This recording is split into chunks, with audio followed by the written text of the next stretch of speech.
વડોદરા મહાનગરપાલિકાની મળેલી સ્થાયી સમિતિની બેઠકમાં 19 કામોમાંથી 14 કામોને મંજૂર કરવામાં આવ્યા હતા, જ્યારે 5 કામોને મુલતવી કરવામાં આવ્યા હતા. વડોદરા મહાનગરપાલિકામાં દર અઠવાડિયે મળતી સ્થાયી સમિતિની બેઠક મળવા પામી હતી, જેમાં અલગ અલગ વિભાગના વડોદરા શહેરના વિકાસલક્ષી કામો મંજૂરી અર્થે મૂકવામાં આવ્યા હતા.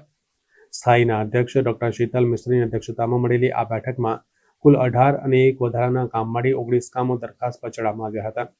જેમાં 14 કામોને મંજૂરી આપી 5 કામો મુલતવી કરવામાં આવ્યા હતા. બેઠક વિશે સંપૂર્ણ માહિતી અધ્યક્ષ ડોક્ટર શીતલ મિસ્ત્રી દ્વારા આપવામાં આવી હતી. આ એક અઠવાડિયા દરમિયાન જે વખતે પૂરની પરિસ્થિતિ હતી એટલે સભ્યો એ સ્ટડી નહોતો કર્યો, એટલે આ વખતે દરખાસ્ત ચડાવી છે અને શું શું ખર્ચા થયા છે અને શું શું સંભવિત ખર્ચા છે. કારણ કે કોર્પોરેશનના ઘણા બધા કાર્યક્રમો, ગણેશોત્સવ, તિરંગા યાત્રા, આ બધા કાર્યક્રમ કન્ટિન્યુઅસ આવતા હોય છે અને ઘણી વખત ઇમરજન્સીમાં ફરજખાનાની જરૂર પડતી હોય છે અને ટેન્ડર સસ્તા ભાવનું છે, એટલે આ વખતે મંજૂર કર્યું છે. હવે આવનારા સમયમાં ઓફરથી એક યુનિટેડ નક્કી કરી અને 5 થી 6 એજન્સીઓને આમાં એમ્પેનલ કરવામાં આવશે, જેથી એક જ વ્યક્તિ મોનોપોલીથી કામ ન કરે, પરંતુ વારાફરતી તમામ એજન્સીઓને કામ આપવા માટેનું સૂચન તમામ સ્થાયીના સભ્યોએ કર્યું છે અને આ પ્રમાણે સૂચના કમિશનર સાહેબને અને પીઆરઓ અને સેન્ટર સ્ટોરને આપી દેવામાં આવે.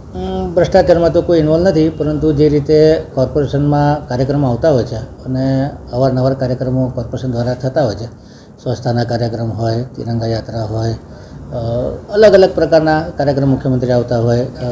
સીએમ સાહેબ આવતા હોય, આ વખતે ફરજખાનાની જરૂર પડતી હોય છે અને નાણાકીય મર્યાદા કાર્યક્રમના આધારે વેલિપતિ પણ જતી હોય છે અને એ પ્રમાણે એક્સટેન્શન આપતા હોય છે, તો આમાં કોઈ ભ્રષ્ટાચારનો અવકાશ નથી.